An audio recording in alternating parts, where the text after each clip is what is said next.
একটি সাপ ছিল যে বাস করত রাজকন্যার পেটে এবং প্রতি রাতে সে তাকে নিয়ন্ত্রণ করত। সাপটি তার মুখ থেকে বেরিয়ে আসত, কিছুক্ষণের জন্য জঙ্গলের দিকে যেত, তারপর ফিরে আসত। সকালে রাজকন্যা কিছুই জানত না তার অস্তিত্ব সম্পর্কে, এবং প্রাসাদের সবাই অজানা ছিল যে একটি সাপ 7 মিটার লম্বা তার ভেতরে বাস করত। তারা মনে করত তিনি একটি অদ্ভুত রোগে আক্রান্ত, যা তাকে সবসময় অচেতন করে রাখত। এই সাপটি তার শরীর দখল করে নিয়েছিল এবং তার চেতনার ওপর নিয়ন্ত্রণ করেছিল। এমনকি সবচেয়ে দক্ষ চিকিৎসক এবং জ্ঞানী ব্যক্তিরাও বাস্তব কারণ খুঁজে পেতে ব্যর্থ হয়েছিল। রবিউ নামে একজন প্রাসাদে এলো। তিনি দেখলেন একটি বড় জমায়েত, চিকিৎসক এবং জ্ঞানীদের, রাজকন্যার বিছানার চারপাশে। তারা বৃথা চেষ্টা করছিল সমাধান খুঁজতে, কিন্তু কোনো ফল হয়নি। রবিউ হলের এক কোণে দাঁড়িয়ে নীরবে পর্যবেক্ষণ করল। সন্ধে হতেই সবাই একে একে হল ত্যাগ করতে শুরু করল। তখন রবিউ মন্ত্রীর কাছে এগিয়ে গিয়ে বলল, হে মন্ত্রী, সবাই তাদের ভাগ্য চেষ্টা করেছে, আমাকে কি একটি সুযোগ দেবেন? আমি রাজকন্যাকে সারাতে পারি। মন্ত্রী রবিউর আত্মবিশ্বাসে মুগ্ধ হল এবং তাকে নিয়ে গেল রাজার কাছে। মন্ত্রী রাজার কাছে বিষয়টি উপস্থাপন করল। রাজা তখন হতাশ এবং সবকিছু থেকে নিরাশ হয়েছিল। তিনি রবিউর দিকে হতাশ দৃষ্টিতে তাকিয়ে বলল, বলো হে যুবক, কিভাবে তুমি আমার মেয়েকে সারাবে?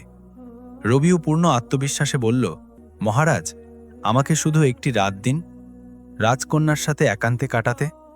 হয়তো আমি তার রোগের রহস্য উদ্ঘাটন করতে পারব। তার সাথে একা থাকা আমার জন্য জরুরি, যাতে আমি মনোযোগ দিয়ে লক্ষ্য করতে পারি যা অন্যরা লক্ষ্য করতে পারেনি। তার হতাশা সত্ত্বেও রবিউর আত্মবিশ্বাসী কথা রাজার হৃদয়ে কিছুটা আশা জাগালো। তিনি তাকে সেই রাতে রাজকন্যার সাথে থাকার অনুমতি দিলেন। রবিউ রাজকন্যার ঘরে প্রবেশ করল এবং পূর্ণ নীরবতায় বসে তাকে দূর থেকে পর্যবেক্ষণ করল, কাছে না গিয়ে। মধ্যরাতে যা ঘটল তা অবিশ্বাস্য। রাজকন্যার মুখ থেকে একটি বিশাল সাপ বেরিয়ে এলো, যিনি অচেতন অবস্থায় শুয়েছিলেন, এবং নিঃশব্দে প্রাসাদ পেরিয়ে জঙ্গলের দিকে চলে গেল। রবিউ তার জায়গায় স্থির হয়ে দাঁড়িয়ে সবকিছু দেখল, একটুও নড়াচড়া না করে। ভোরের আগে সাপটি আবার ফিরে এলো এবং রাজকন্যার শরীরে প্রবেশ করল যেমন বেরিয়েছিল, এবং সম্পূর্ণভাবে তার ভেতরে অদৃশ্য হয়ে গেল। রবিউ সবকিছু দেখল, একটি কথাও না বলে, কিন্তু তার মনে সে সত্যটি বুঝতে পেরেছিল, এই সাপই রাজকন্যার সব কষ্টের মূল। সকাল হতেই রাজা দ্রুত পায়ে ঘরে প্রবেশ করল, মন্ত্রীকে সাথে নিয়ে। তার হৃদয়ে ভয় ও আশার মিশ্রণ। তিনি সঙ্গে সঙ্গে রবিউর দিকে গিয়ে উৎসুকতায় বলল, বলো হে যুবক, তুমি কি আবিষ্কার করলে? আমার মেয়ে কি সুস্থ হবে? রবিউ বলল, মহারাজ, আমি রাজকন্যার রোগের কারণ খুঁজে পেয়েছি।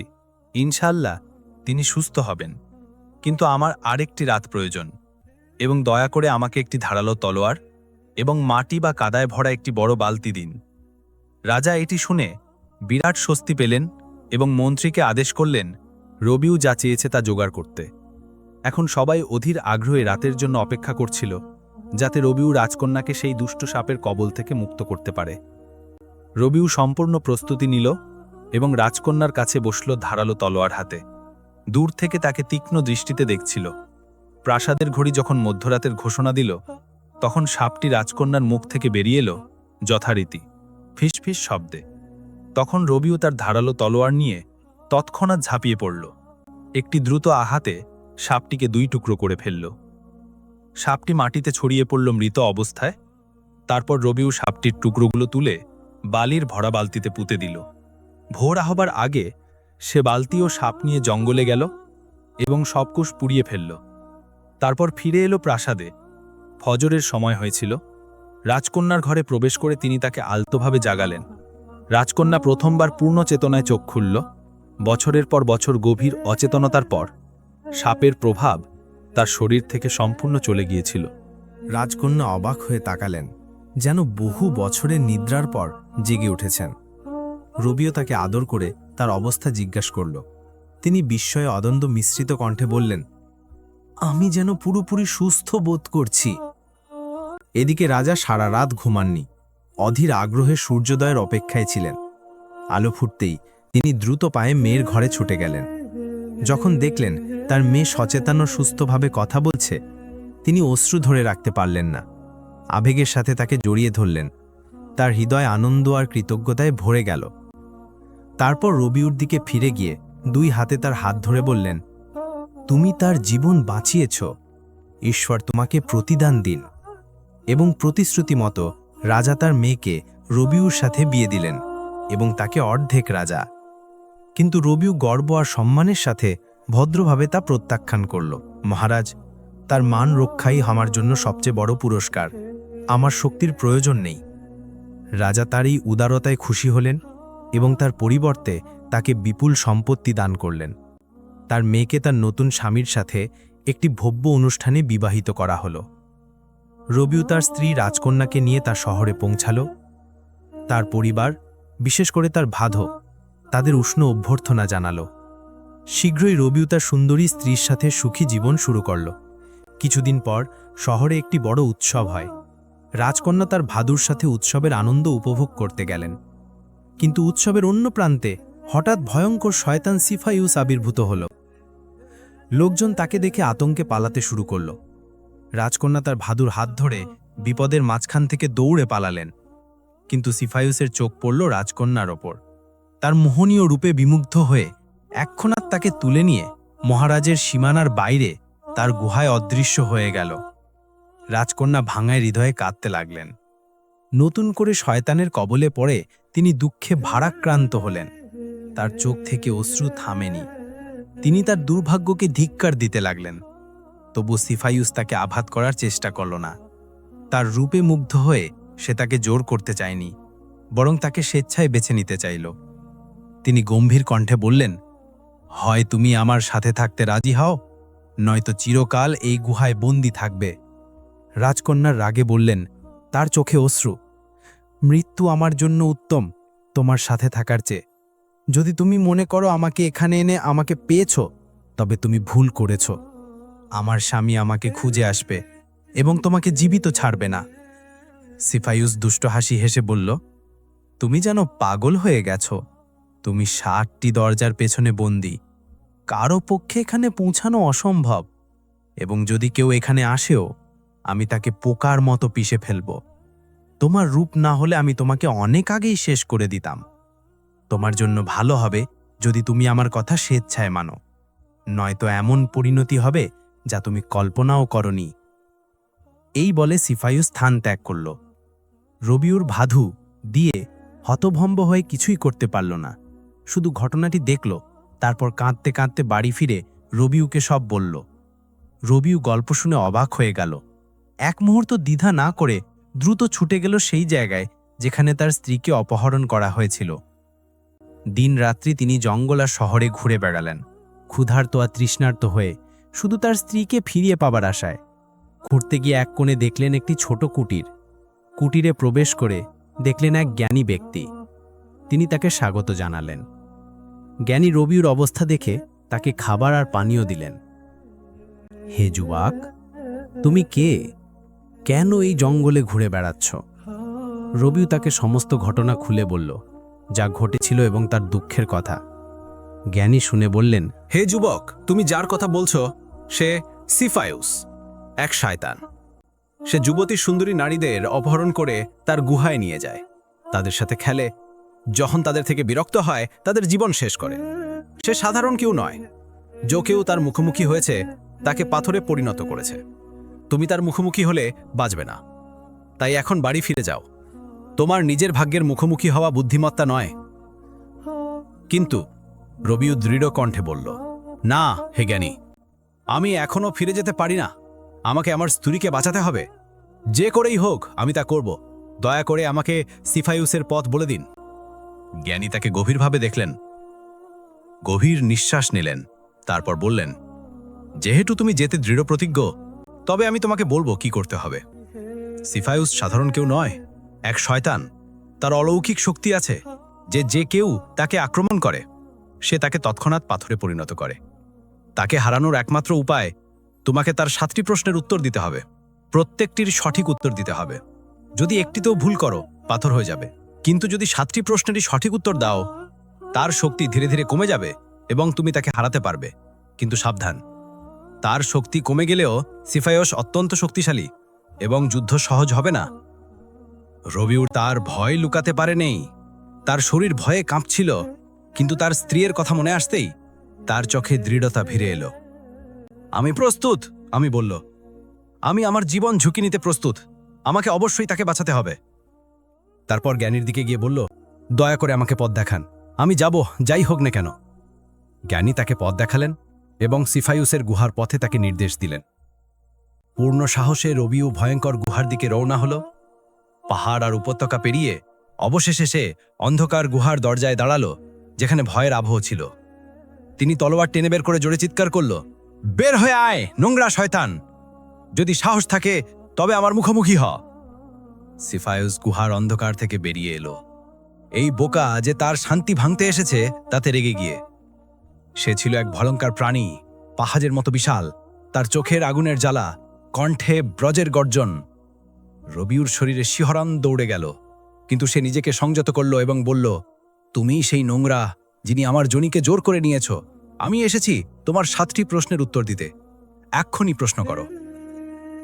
সিফায়ুস মুহূর্তের জন্য হতভম্ব হল, তারপর দুষ্ট হেসে বলল, ও তবে তুমি সেই ধূর্ত জ্ঞানীর সাথে দেখা করেছ? সে আমার রহস্য ফাঁস করেছে। তুমি তার স্বামী, যাকে আমি ভালোবেসেছি এবং আমি তার উপভোগ করেছি। কিন্তু এখন আর দেরি হয়ে গেছে, আমি তোমার স্ত্রীকে খেয়ে ফেলেছি। তার মাংস ছিল তাজা এবং সুস্বাদু। হঠাৎ রবিউর হৃদয়ে রাগ জ্বেলে উঠল। তিনি তার তলোয়ার নিয়ে সিফায়ুসের উপর ঝাঁপিয়ে পড়লেন। পূর্ণ শক্তিতে তাকে একটি প্রচণ্ড আঘাত করলেন, কিন্তু তলোয়ার যেই তার শরীর স্পর্শ করল, রবিউ এক মুহূর্তে পাথরে পরিণত হয়ে গেল, যেমনটি ঘেনি তাকে বলেছিলেন। সিফায়ুস উচ্চস্বরে শয়তানি হাসি হেসে চিৎকার করল, এই বোকা ভেবেছিল সে 7টি ধাঁধা সমাধান করবে। দেখো এই বেচারা! তারপর সে গুহায় ফিরে গেল, বুদ্ধিমানের মতো হেসে। সেখানে রাজকন্যার কাছে গিয়ে উপহাস করে বলল, তোমার স্বামী বলেছিলেন তিনি একজন বীর। এ দেখো, একটি ছোট্ট মিথ্যের কাছে তিনি পড়ে গেলেন এবং মরলেন পোকার মতো। আমাকে হাতও তুলতে হয়নি। রাজকন্যার হৃদয় ভেঙে গেল। তিনি স্থানে স্থবির হয়ে দাঁড়ালেন, বিশ্বাস করতে পারছিলেন না। তারপর বুঝতে পেরে হেঁটে কাঁদতে লাগলেন, চিৎকার করে বললেন, তুমি কি করেছো হে দানব? এটা সত্য হতে পারে না। আমার স্বামী এত সহজে মরে না। বলো, তুমি মিথ্যে বলছো, দয়া করে বলো। সিফায়স তাকে বিদ্রূপ করে বলল, হে বোকা মেয়ে, তুমি কি ভাবো তোমার তুচ্ছ স্বামী আমাকে আঘাত করতে পারে? আমি অপরাজিত, কেউ আমাকে ভাঙতে পারে না। এখন যখন তুমি সব হারিয়েছ, আমার কাছে আত্মসমর্পণ করো। কিন্তু রাজকন্যা মূর্ছা মাটিতে পড়ে গেলেন। তার চোখ থেকে অশ্রু বর্ষণের মতো ঝরছিল। ইতিমধ্যে রবিউর বাড়িতে তার ফিরে না আসায় উদ্বেগ ছড়িয়ে পড়েছিল। তার মা ও ভাষা দুঃখে কাঁদছিলেন। তার বড় ভাই ফারিস উদ্বেগ দুঃখে অস্থির হয়ে নিজে তার ভাই রবিউকে খুঁজতে যাওয়ার সিদ্ধান্ত নিল। মা ও স্ত্রীর অনুমতি নিয়ে জঙ্গলে ঘুরতে ঘুরতে সে সেই জ্ঞানীর কুটিরে পৌঁছল। তাকে সম্মান জানিয়ে কুটিরের কাছে বিশ্রাম নিতে বসল। জ্ঞানী তাকে দেখে জিজ্ঞেস করলেন, হে পুত্র, কি এনেছে তোমাকে এই নির্জন স্থানে? ফারিস তাকে পুরো গল্প বলল, শুরু থেকে শেষ পর্যন্ত। রাজকন্যার অপহরণ, তার ভাইয়ের উদ্ধারে যাওয়া এবং এখনো না ফেরার কথা। জ্ঞানীর মুখে উদ্বেগীর ছায়া পড়ল। ফারিস তা লক্ষ্য করে জিজ্ঞেস করল, হে মহান, আপনাকে চিন্তিত ও উদ্বেগ্ন দেখছি। দয়া করে বলুন, আপনার উদ্বেগের কারণ কি? জ্ঞানী ভারী কণ্ঠে দুঃখের সাথে বললেন, হে পুত্র, আমি তোমার ভাই রবিউকে চিনি। সে এখানে এসেছিল। জ্ঞানী ফারিসকে পুরো গল্প বললেন, কিভাবে সিফায়স তার ভাইয়ের স্ত্রীকে অপহরণ করেছিল এবং কিভাবে রবিউ তার কাছে সাহায্য চাইতে এসেছিল, তারপর শয়তানের মুখোমুখি হতে গিয়েছিল। গল্প শেষে ফারিস হতভম্ব হয়ে গেল। সে যা শুনল তা বিশ্বাস করতে পারল না। তার মুখে বিস্ময় ও উদ্বেগের চিহ্ন ফুটে উঠল। তারপর আশা ও ভয় মিশ্রিত কণ্ঠে বলল, আমার ভাই এখন কোথায়? হে মহান, সে কি ঠিক আছে? কেন এখনো বাড়ি ফেরেনি? দয়া করে বলুন, আমি আর এই উদ্বেগ সহ্য করতে পারছি না। ফারিস জ্ঞানীর পায়ে পড়ে বলল, হে মহান, আল্লাহ আপনাকে জ্ঞান দিয়েছেন। যেহেতু আপনি সেই নোংরা দানবের রহস্য জানেন, নিশ্চয়ই জানেন আমার ভাইয়ের কি হয়েছে। দয়া করে বলুন, তার কি হয়েছে? জ্ঞানী ভারী ও দুঃখময় কণ্ঠে বললেন, হে পুত্র, যা আশঙ্কা করছিলাম তাই হয়েছে। আমি তোমার ভাইকে বারবার সতর্ক করেছিলাম, তাকে বিস্তারিতভাবে বলেছিলাম সেই প্রতারক শয়তানের বিপদের কথা, কিন্তু তার সাহস তাকে আমার উপদেশ অমান্য করতে এবং সেই অভিশপ্ত দানবের মুখোমুখি হতে এবং তার স্ত্রীকে বাঁচাতে প্রেরিত করেছিল। সে তার ফাঁদে পড়ে গিয়েছিল। সিফায়স তার ধূর্ততা ও প্রতারণা ব্যবহার করে তোমার ভাইকে পাথরে পরিণত করেছে, অনেকের মতোই যারা তার আগে গিয়েছিল। এই কথা শুনে ফারিসের মুখ ফ্যাকাশে হয়ে গেল, যেন তার রক্ত শুকিয়ে গেছে। তার গলা শুকিয়ে গেল হতাশার শকটায়। তাদের বাবাকে হারিয়েছিলেন কিছুদিন আগে, এখন তার ছোট ভাই, তার হৃদয়ের প্রিয়তম, পাথরে পরিণত হয়ে জীবনহীন হয়ে গেছে। জ্ঞানী তার দিকে সহানুভূতির সাথে তাকালেন, তার কাঁধে হাত রেখে বললেন, হে পুত্র, ধৈর্য ধরো, যা হয়ে গেছে তা হয়ে গেছে। কে এমন আছে যে কাহিনীকে ফিরিয়ে আনতে পারে?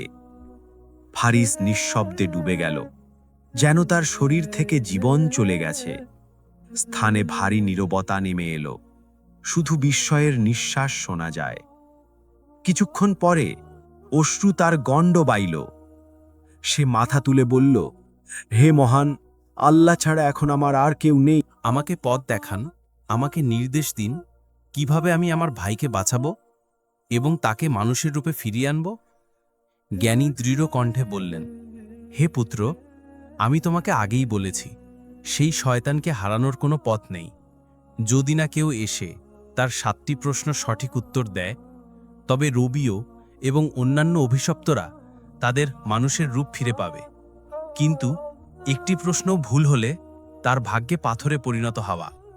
ফারিস দৃঢ় হৃদয়ে বলল, হে মহান, আপনি জ্ঞান ও শিক্ষার অধিকারী, তবে কেন আপনি নিজে গিয়ে তাকে হারান না? জ্ঞানী দুঃখের সাথে বললেন, হে পুত্র, যদিও আমি সব উত্তর জানি, কিন্তু আমি এমন বন্ধনে আবদ্ধ যা আমি অতিক্রম করতে পারি না। ভাগ্যের সীমারেখা আছে, যা আমি ইচ্ছা করলেও লঙ্ঘন করতে পারি না। এই যুদ্ধ একটি মুক্ত মানুষের হৃদয়ের যুদ্ধ হতে হবে। কিন্তু মহানে একটি শূন্য মা আছে, মোঘে। কিছুক্ষণ নীরবতার পর ফারিস উঠে দাঁড়ালো দৃঢ়তায়। তাহলে আমি নিজে যাব, আমি তার প্রশ্নের উত্তর দেব, আমার ভাইকে মুক্ত করব এবং সেই নোংরা শয়তানের জীবন শেষ করব। জ্ঞানী তৎক্ষণাৎ সতর্ক করে বললেন, হে পুত্র, তুমি কিছুই করতে পারবে না। তোমার ভাইয়ের ভাগ্য হবে তোমারও ভাগ্য, পাথরে পরিণত হবে।